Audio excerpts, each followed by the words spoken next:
మేము కూడా మస్తుగా చూసినాం.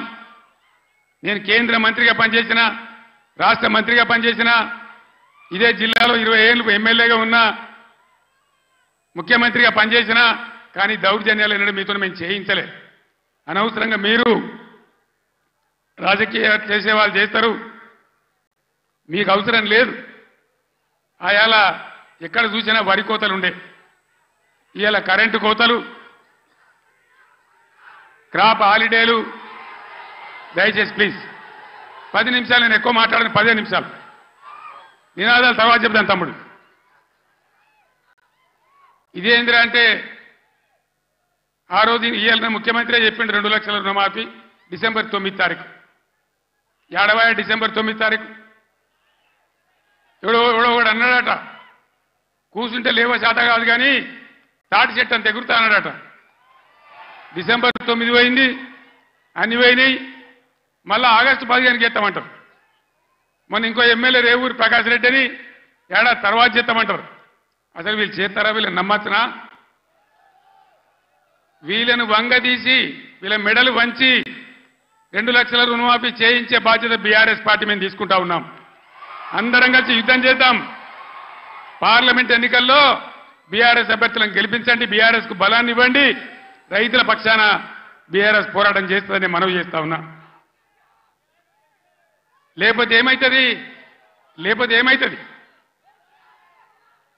ఒక్క నిమిషం ప్లీజ్. స్లోగన్లు తర్వాత ప్లీజ్. అరే బాబు, స్లోగన్లు తర్వాత ప్లీజ్. ఈ మూలకుర్నోళ్ళు బంద్ పెట్టనా ప్లీజ్, బంద్ చేయవా?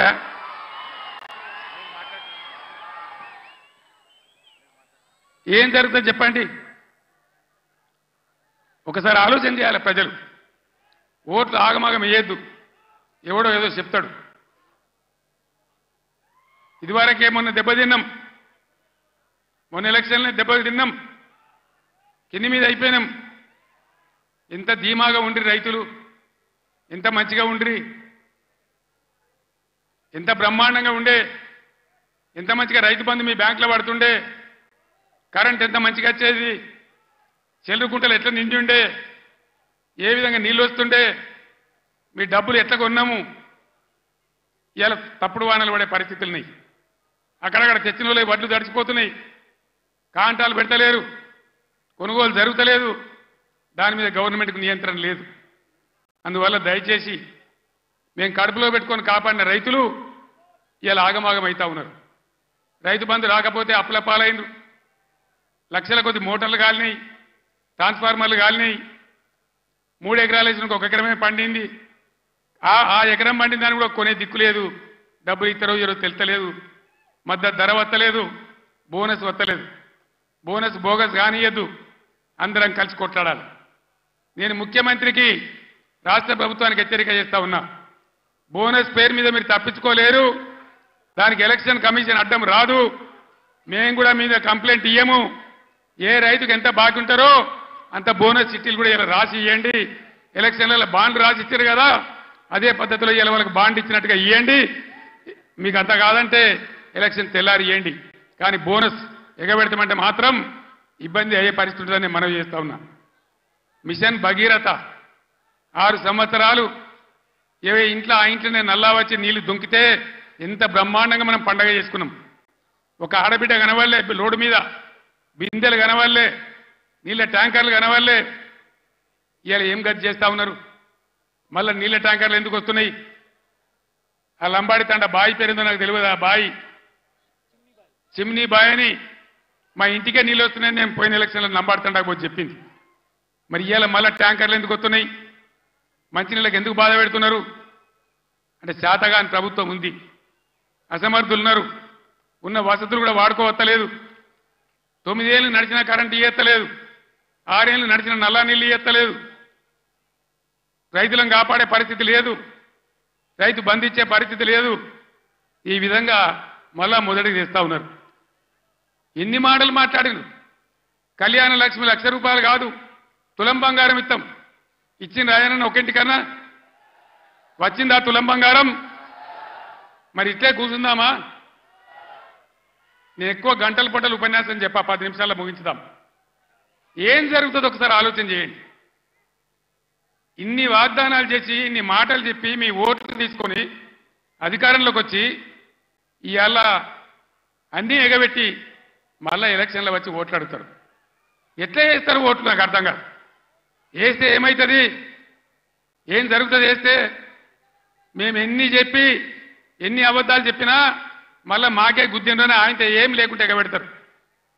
ఇలా ఉల్టా గుద్ది బీఆర్ఎస్ని గెలిపిస్తేనే బీఆర్ఎస్ మొత్తం ప్రభుత్వం మెడలు వంచుతుంది, మీకు న్యాయం జరుగుతుంది తప్ప వేరే విధంగా జరగదని చెప్పి నేను తెలియజేస్తా ఉన్నా. అందుకోసం ఒకటే మాట మీరు ఆలోచన చేయాలి. ఇవాళ అనేకమైనటువంటి ఇబ్బందుల్ని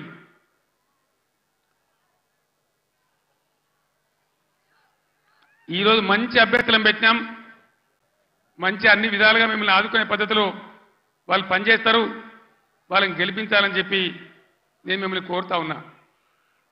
ఎంతసేపు చెప్పినా ఇదే చెప్పాలి, ఇటు దింపి అడిదింపి. ఒక్కటే మాట నేను చెప్తా ఉన్నా, ప్రజాస్వామ్యంలో ప్రజలు అన్ని ఆలోచించి ఓట్లు వేయాలి. మన కళ్ళ ముందే మనల్ని మోసం చేస్తుంటే మళ్ళీ వాళ్ళకే సర్దిగడితే మళ్ళీ వాళ్ళకే ఓట్లేస్తే ఎటుకాకుంటే అయితే ఆగమవుతాం. సంగమేశ్వర బసమేశ్వర కావాలన్నా, కాళేశ్వరం పనులు పూర్తి కావాలన్నా, కడుపు నిండా మళ్ళీ నీళ్లు రావాలన్నా, కరెంటు మంచిగా రావాలన్నా ఈ ప్రభుత్వాన్ని మెడలు వంచాలి. నేను ఇంకో మాట కూడా మీకు చెప్తా ఉన్నా, వాస్తవంగా వాళ్ళు గెలిచినరు, మాకేం ఓర్వలేనితనం లేదు. వాళ్ళు కూడా ఉండాలి, 5 ఏళ్ళు పనిచేయాలి, అప్పుడే నల్లదేందో తెల్లదేందో తెలుస్తుంది. కానీ ముఖ్యమంత్రి మాట్లాడే మాటలు చూస్తే, సభలలోనే వణుకుడు చూస్తే తిరగబడ్డ జనం తెలంగాణలో. సర్వే రిపోర్ట్లు వస్తున్నాయి, కాంగ్రెస్కు 2 సీట్ల కన్నా ఎక్కువ రావు అని. అంతటా అన్ని జిల్లాలలో కూడా రైతాంగం తిరగబడతా ఉంది. అందుకే ముఖ్యమంత్రి నిన్న నారాయణపేట సభలో ఆయన భయం, ఆయన కంపం చూస్తే ఈ గవర్నమెంట్ ఏడాది కూడా ఉంటట్లేదని మనం చేస్తా ఉన్నా. ఎవడు ఎప్పుడు పోయి బీజేపీలో కలుస్తాడో, ముఖ్యమంత్రి జంపు కొడతాడో, ఏమవుతుందో, ముఖ్యమంత్రి ఈడో మాట మాట్లాడతాడు, ఢిల్లీకి పోయి బీజేపీ కోటేమని టీవీలో చెప్తాడు. అంటే ఏం జరుగుతుంది? ఎవరికి ఎవడు బీ టీము, ఎవరు కలిసిపోయినరు ఒకసారి ఆలోచన చేయాలి. దయచేసి ఏ మార్పాటుగా ఉంటే ఇబ్బంది జరుగుతుంది. కాంగ్రెస్ గతంలో కూడా మీరు 60 ఏళ్ళు చూసినారు, ఇంకా కూడా ముందటికి మోసపోతే దెబ్బతింటాం. ఇక బీజేపీ పార్టీ ఏమన్నా ఏకైనా పనిచేసిందా మన రాష్ట్రానికి? పెద్దలు చెప్పారు, అక్కరకు రాని చుట్టము మొక్కిన మరం ఇయ్యని వేల్పు మోరమున దానెక్కిన బారని గుర్రము గ్రక్కున విడవంగా వలవి కదరా సుమతన్న. బీజేపీ అక్కరకు రాని చుట్టం. ఒక మెడికల్ కాలేజ్ ఇయ్యలే, ఒక నవోదయ కాలేజ్ ఇయ్యలే, ఒక జాతీయ ప్రాజెక్ట్ ఇయ్యలే. నేను స్టేజ్ ఎక్కుతుంటే హరీష్ రావు మాట్లాడుతుంటే విన్నా, ఆయన అన్ని చెప్పిండు. అవన్నీ 100% కరెక్టు. బీజేపీకి ఓటేసినా మన మంజీరా నదిలో వాడేసిన గంతే, అది ఎందుకు పనికిరాదని మనం చేస్తా ఉన్నా. యువకులు గాడుపుల పడి కొట్టుకొని పోకుండా, పిచ్చి పిచ్చిగా గుడ్డిగా ఓట్లు వేయకుండా దయచేసి ఆలోచన చేయాలి. ఇవాళ తెలంగాణకు న్యాయం జరగాలంటే, తెలంగాణ హక్కులు కాపాడాలంటే, తెలంగాణ ప్రాజెక్టులు కంప్లీట్ కావాలంటే, మళ్ళా రైతాంగానికి మళ్ళా మేలు జరగాలంటే ఈ ఆగమాగం పార్టీలు కాదు.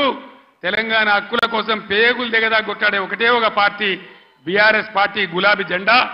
ఆ జెండా ఉన్న కారు గుర్తుని ఆదరించాలి. దయచేసి మీ అందరినీ నేను మళ్ళొకసారి కోరుతా ఉన్నా.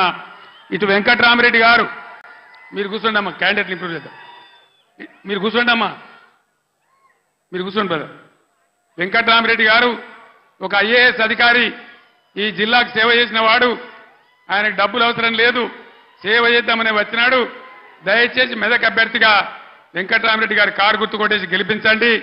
అనిల్ కుమార్ 2000 నుంచి బ్రహ్మాండంగా తెలంగాణ ఉద్యమం నుండి పోరాటం చేసిన బిడ్డ, బలహీన వర్గాలకు చెందిన బిడ్డ. ఆయన జైరాబాద్ పార్లమెంట్ నుంచి నిలబడ్డాడు. దయచేసి అనిల్ కుమార్ గారిని జైరాబాద్ పార్లమెంట్ నుంచి గెలిపించమని మిమ్మల్ని కోరుతూ, ఆగమాగమైతే అడిబడి అయిపోతాం. ఆనాడు నేను చెప్పిన తెలంగాణ తెస్తాను మీ బిడ్డగా.